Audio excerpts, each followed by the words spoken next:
Magandang araw po, welcome po sa aking channel, Love9 TV. Patalasasan po, meron po ba kayong mga properties na napapabayaan or non-performing assets? Plan nyo yung ibenta, pero wala kayong oras sa pagbenta nito. Kung ito'y pagkakatiwala nyo po sa amin, tawag lang po kayo sa aking numero, usap po tayo, gawa ko po ng video for free. Yes, libre po, wala po kayong babayaran. Tutulungan pa namin kayong mabenta inyong property. Kami na po bala sa marketing, sa boosting or paid ads. Even sa tripping, hindi na po kayo mapapagod sa pag-entertain ng mga buyers. Kami na po bala sa lahat.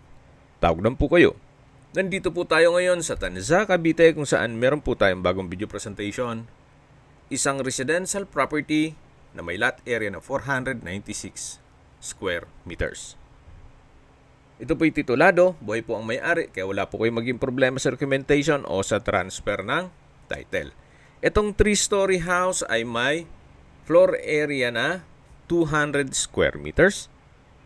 Ito po'y well-maintained, kaya ready for occupancy. Dito po sa harapan ay may waterfalls, then may grotto, at ito naman po yung main door. Mamaya po ikutan natin yung bakanting lote na kung saan kung mahilig po kayong magtanim, napakalaki pa po ng espasyo. Yan po yung aluminum screen door at solid wood door. At dito naman po yung living area o salas. Ito po yung naka-tile flooring, pati yung wall. Then sa dulo po ay may customized glass window. Then customized din po itong ceiling. Meron pong isang kwarto dito. Mamaya po, check natin yan. Unahin po muna natin itong dining area. Then, meron pong customized glass windows. Tungkol po pala sa mga furnishings o mga kagamitan, wala pong nabanggit kung kasama po. Well, kung maibigan nyo, pwede naman tayong magipag-negotiate. Meron din pong ceiling fan. At dito naman po yung bar counter na may tatlong high chair. Ito po yung breakfast table. Then matatanaw natin yung way papunta sa common toilet and bath. Then yan po yung access door papunta sa likod ng bahay o service area. At ito naman po yung formal kitchen. May tiled kitchen countertop, wall-mounted cabinet, kitchen window, then storage ng kitchen utensils. At dito po yung tinutukoy ko na access door na kung saan ito yung naka-solid wood at may aluminum screen door. Papunta naman dito sa may dirty kitchen. Meron din pong kitchen countertop. Then sa dulo po ay may access door at aluminum screen door. Dito naman po yung service area. Then dito sa dulo ay may extension ng kusina. So kung mahilig magluto, marami pong espasyo. Sa ilalim po ng kitchen countertop ay meron din pong kitchen cabinet. Balik na po tayo dito sa loob. Yan po ulit yung access door. Papunta dito sa may formal kitchen na may aluminum screen door at solid wood door. Yan po ulit yung breakfast table. At dito naman yung tinutukoy ko na common toilet and bath. Separate po yung shower at banyo. Then dyan po sa gitna ay yung countertop na may hand wash basin. At ito po yung banyo kung saan meron pong water closet with bidet. Then naka-tile bathroom wall at meron pong stainless rack. Dito naman po sa kabila ay yung shower room. Check po natin. May overhead shower, tile bathroom wall, stainless towel rack, at naka-tile bathroom wall. Meron din pong bathroom window at PVC door. Paglabas po natin, matatanaw natin yung tiled wall nung unang kwarto. So, ang kagandaan naman po sa ganitong tiled wall ay less maintenance sa pintura. So yan po yung unang kwarto na naka-solid wood door. Malaki naman ang espasyo. May glass window, window type aircon, at tile flooring. Maganda rin po kung lagyan ng access door doon para hindi na iikot papunta sa banyo. Yan po ulit yung bar counter or pwede ring breakfast nook. At dito na po tayo sa hagdan. Ito po yung naka-concrete tiled staircase, then wooden handrail. Ito po palang bahay ay halos hindi naman natirahan ni owner, gawa ng nasa ibang bansa po siya. Pero ito po yung owner's built, kaya hindi po tinipid. Mapapansin nyo, maayos po ang pagkayari ng bahay. Yan ang sabi ko, ito'y well-maintained. Kaya wala rin po kayong ipapagawa dito. Unless na meron po kayong mga improvements na gagawin. Ito po yung family area at nandito na po tayo sa second floor. Naka-tiled flooring. Then ito po yung hallway. Check po natin itong unang kwarto. Dito sa second floor na naka-solid wood door. Napakalaki po ng espasyo. So meron pong living area itong unang kwarto. At ito yung main room. Sa dulo may glass window. Sa pintura wala din po kayong papagawa. At naka-tile flooring na rin po ito. May drawer and dresser. Yan po yung access door na papunta sa kabilang kwarto na malapit po sa terrace. So labas po tayo dito sa unang kwarto. At check natin yung stock room. Na kung saan, kung malaking pamilya pa rin kayo, pwede po itong gawing kwarto. So, pasensya na po kung maraming kalat. Actually, pwede pong lagyan ng isang single bed. So, isa po ito sa mga kwarto dito na ginawang stock room. Then, dito naman po yung common toilet and bath dito sa second floor na naka-PVC door. Halos same design lang po ito nung banyo sa baba na may bathroom countertop, hand wash basin, at nakabukod po itong banyo sa shower area o bathtub. Ito po yung banyo kung saan meron pong water closet with bidet, naka-tile bathroom wall, at may bathroom window. Ito po yung tinutukoy ko na bathtub na kung saan meron pong hot shower set, bathroom window, at naka-tile bathroom wall. So, ito po yung toilet and bath dito sa second floor. Then, lipat na po tayo dito sa kabilang side na kung saan ito po ulit yung family area. Meron pong altar. At ito po yung kabilang kwarto. Nakatabi ng master bedroom. Ito po yung naka-solid wood door. Then, kung malaking pamilya kayo, pwede po lahat dito.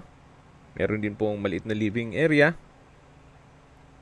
May split type aircon, glass windows, 4 na single bed, ceiling fan, high ceiling din po ito.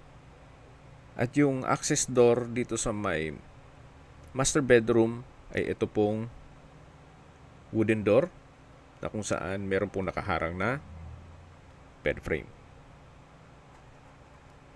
Ito naman po yung access door na papunta sa balkonahe na naka-aluminum screen door. Stainless din po itong railing.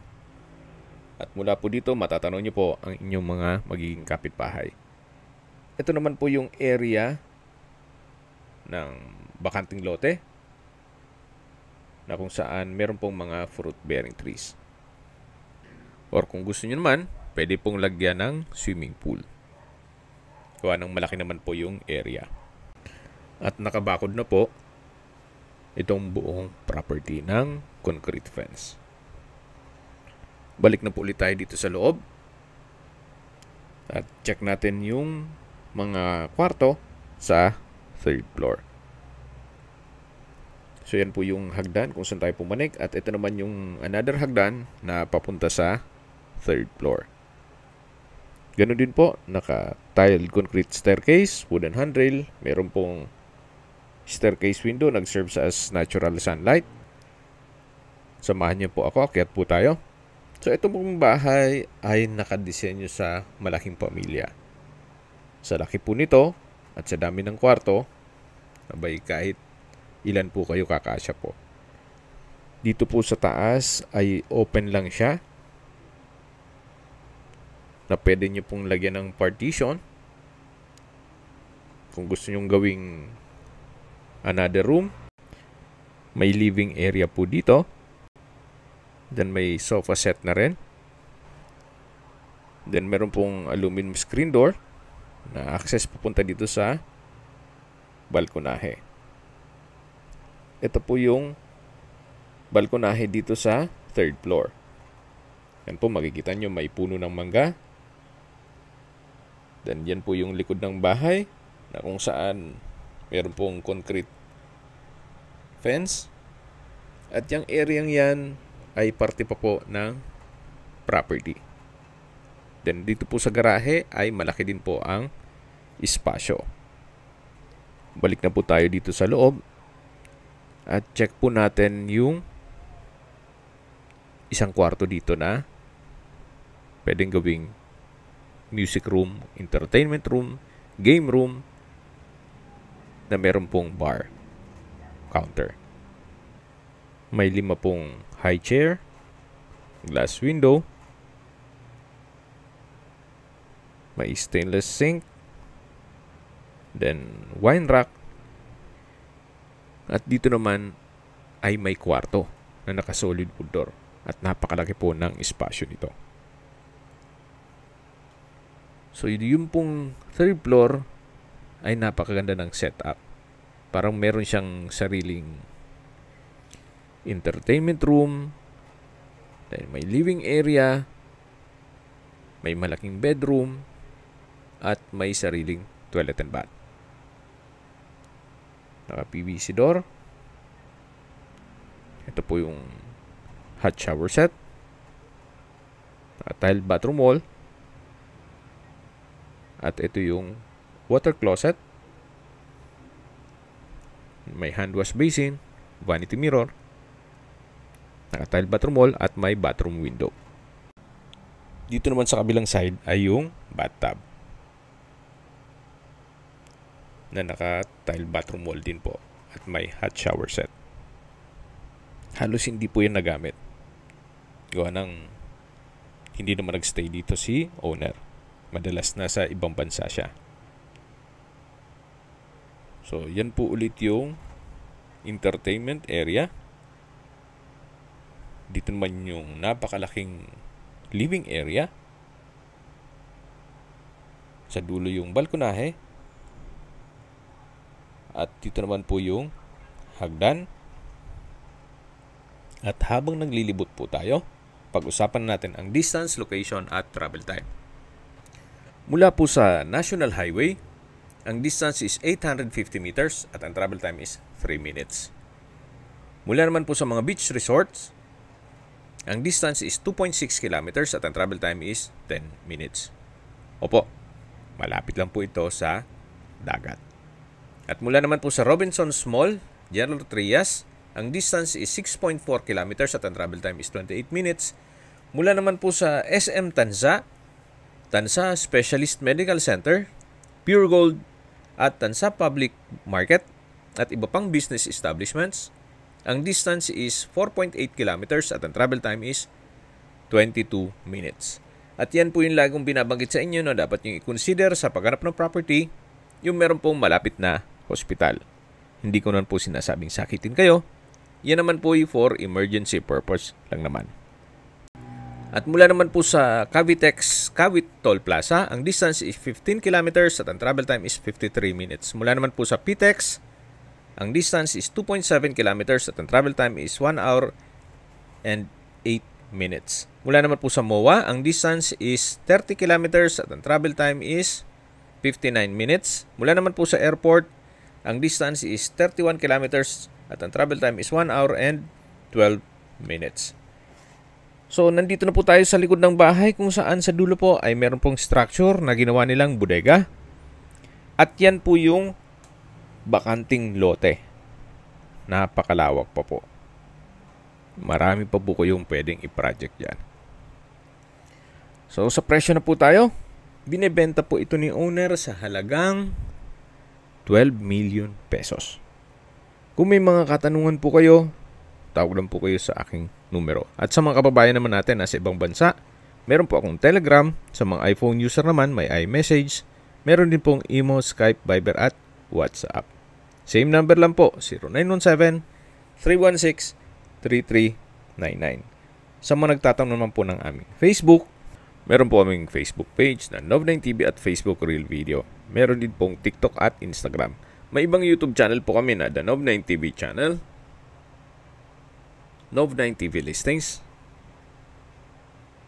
Nov9TV On The Spot, Nov9TV Updates, at ang bagong YouTube channel namin na Nov9TV House Rental. Kung may mga paupahan po kayo, tawag lang po kayo sa aking numero at baka matulungan ko kayo sa pagpapaupa ng inyong property. Sana po naibigyan nyo ang video presentation. Paki-like and subscribe na lang po sa aking channel para ma-update din po kayo sa aking future listings. Kung sakali po hanap nyo yung mas malaking sukat ng lupa, meron din po kami ibang listings na pwede nyong pagpilian. Huwag po kayong mag-atubiling tumawag sa amin. Then let us know your budget para malaman namin kung anong property pwede namin i-alok sa inyo. Sa lahat pong viewer, subscriber at nagtiwala po sa amin, salamat po sa suporta. Ingat po kayo lagi at yung pamilya. Maraming salamat po.